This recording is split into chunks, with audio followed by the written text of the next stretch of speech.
Hi hello सांग मैंने सुदीप आपण को स्वागत करुच्ची मोर एक फ्रेश वीडियो को।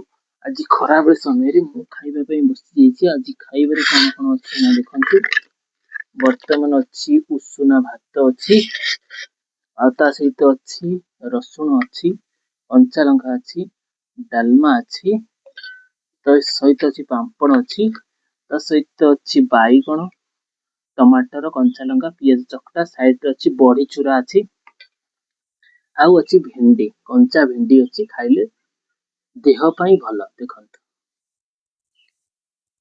देखंतु वर्तमान भात सहित डालमा गोली की खाइए टेस्ट करिए केमती की बहुत बढ़िया अछि। तासे पियाज बैगन चकटा कंचा भेंडी पूरा मस्त। देखो खाऊ बढ़िया टेस्ट लगुच।